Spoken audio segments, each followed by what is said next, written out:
Ready to test out this new time machine watch, Larry? Well, who's going to take care of my pet rock Gertrude? Don't worry, it'll be fine. But no!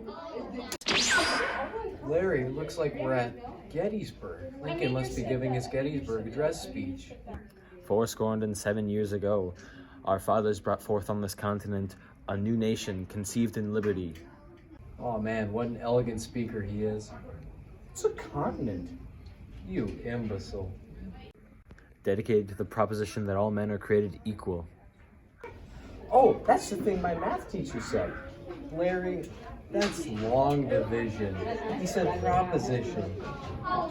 What's the difference? Well, proposition that all men are created equal is a key principle or freedom. It is this very principle that ensures liberty and equality to all people, no matter their race, gender, or creed. Wow, that principle sounds like it's very good for our USA. Whoa, my watch is acting up. Oh, I feel a little bit seasick, man. I smell burnt toast. Well, I guess we should figure out how to get this toast that you speak of, because I am hungry. Well, I think they usually keep it below deck here. Larry, stop. Don't do that. We're on I know where we are. We're on a slave ship to Barbados. The crew and the slaves are down there. If they find out that we snuck on board this ship, we're getting our heads chopped off. That doesn't sound good. Man, this is not right. Man, I really agree with you. Those poor slaves were taken from their homelands and totally abused. I mean, they need freedom and equality, just like Lincoln spoke of in his Emancipation Proclamation. And, oh, dang it, there goes my watch again. Oh, not this again. We're at Abigail Adams' house. If particular care and attention is not paid to the ladies, we are commanded to form a format of rebellion, and we will hold ourselves bound by any laws in which we have no voice or representation. I think I remember this particular letter from history class. I believe Abigail is advocating for women's rights in this letter. How do you know that? Well, she writes about, we will not hold ourselves bound by any way which we have no voice or representation. She is really saying that we should be represented in the laws of the nation that was to become the United States of America. But I already thought women had rights. I thought they're already represented. Can't they vote? Nope, actually the first election in the United States was in 1788, and women weren't allowed to vote until 1920. That's almost 130 years. Wow. You know, I could kind of go for some toast right now. Too late. Oh! Gee, it's Martin Luther King Jr. himself. This must be from the I Have a Dream speech from 1963. I was born in 1963. I bet you were. Anyways, Martin was a marvelous young individual who spoke about peaceful protests, saying that we must forever conduct our struggle on the high plane of dignity and discipline.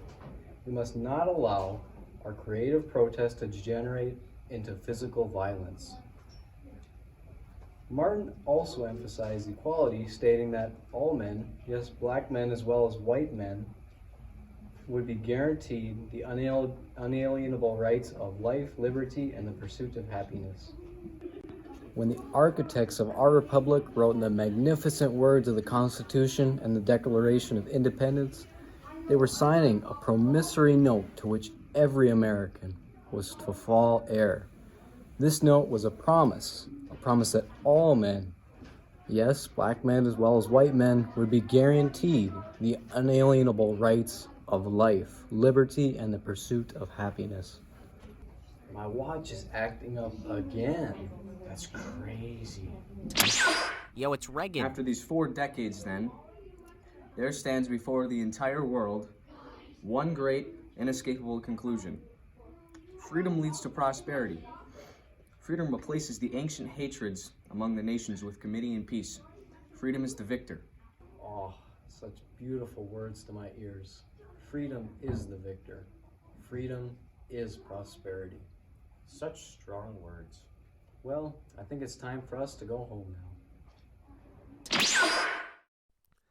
Well, today had its highs and lows, but overall I think me and Jackson Smith Harlow III learned a lot about freedom. Firstly, we saw the importance of Lincoln's Gettysburg speech, in which Lincoln stated that all men are created equal, the dogma to our democracy as we know it. Secondly, we boarded a slave ship, in which we saw people who were abused and deprived of their freedoms. Seeing these travesties made us realize the importance of being free, making sure not to take our freedoms for granted. Next, we traveled to the Adam household in Braintree, Massachusetts, where we saw Abigail Adams advocate for women's rights in her letter to John Adams. Afterwards, we proceeded to the Lincoln Memorial to listen to Martin Luther King Jr.'s give his "I Have a Dream" speech.